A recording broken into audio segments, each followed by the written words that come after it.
جو خود حاجت مند ہو وہ حاجت روا نہیں۔ شاہ جی پر اللہ کی کروڑوں رحمتیں ہوں۔ سید عطا اللہ شاہ بخاری رحمت اللہ علیہ فرمایا کرتے تھے میں نے ایک حسین دیکھا جس کی جبین کی طلعت والضحیٰ کہلائی، جس کے زلفوں کی سیاہی واللیل اذا سجا کہلائی، جس کے لباس کی ادائیں قرآن کی آیات بن گئی، جس کے شہر کے تذکرے عرش بری پہ ہوئے، جس کی دھرتی کی قسمیں اللہ نے قرآن میں کھائیں، جس کے پسینے سے گلشن مہکتے نظر آئے، جس کی گفتگو سے انادل چہکتے نظر آئے، جس کے تبسم سے ستارے چمکتے نظر آئے، جس کے قیام سے آسمانوں نے بلندیاں حاصل کی، جس کے قعود سے دھرتی نے سکون حاصل کیا، جو سارے انبیاء کا امام نظر آیا۔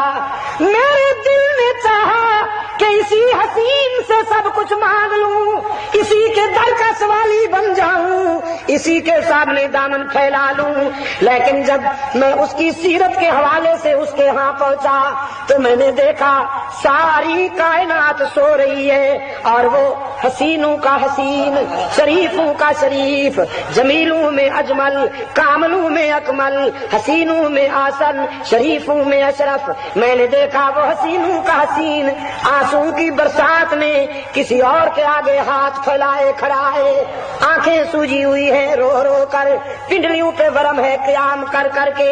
میرے ضمیر نے رہنمائی کی عطا اللہ اب اس سے نہیں مانگنا، تو بھی اسی کے در کا سوالی بن جا جس کے در پہ ایسے ایسے حسین بھی منگتا اور سوالی نظر آتے ہیں۔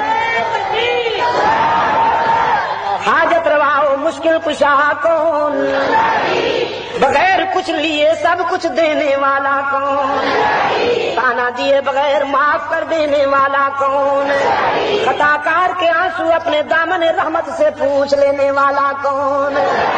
مولانا رومی فرماتے ہیں گر میں تا نہ گرید ابر کہ خندد چمن، تا نہ گرید طفل کہ جوشد لبن، بادل نہ روئیں تو پھول نہیں کھلتے۔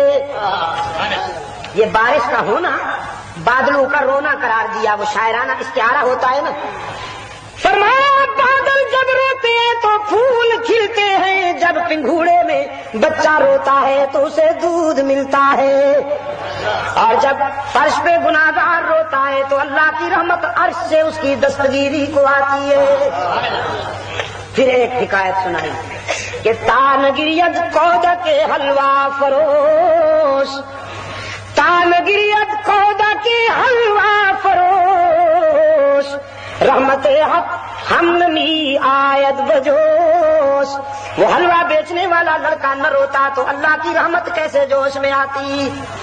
فرمایا ایک صوفی صاحب تھے، نماز بھی بہت پڑھتے تھے، روزے بھی خوب رکھتے تھے، ذکر بھی کرتے تھے، تسبیح ہاتھ میں ہوتی تھی، قیام، سجود، قعود، رکوع، اللہ اللہ کرتے تھے، لیکن کھانے پینے کے بھی چیمپئن تھے اپنے علاقے میں۔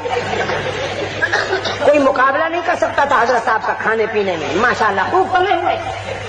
کبھی بٹیرے بھونے جا رہے ہیں، کبھی مچھلی فرائی ہو رہی ہے، کبھی مرغا تڑپ رہا ہے، کبھی بکرے کے گلے پہ خنجر پھر رہا ہے، کبھی سویٹ ڈش تیار ہو رہی ہے، کبھی فروٹ لائے جا رہے ہیں، دسترخوان بھرا رہتا تھا۔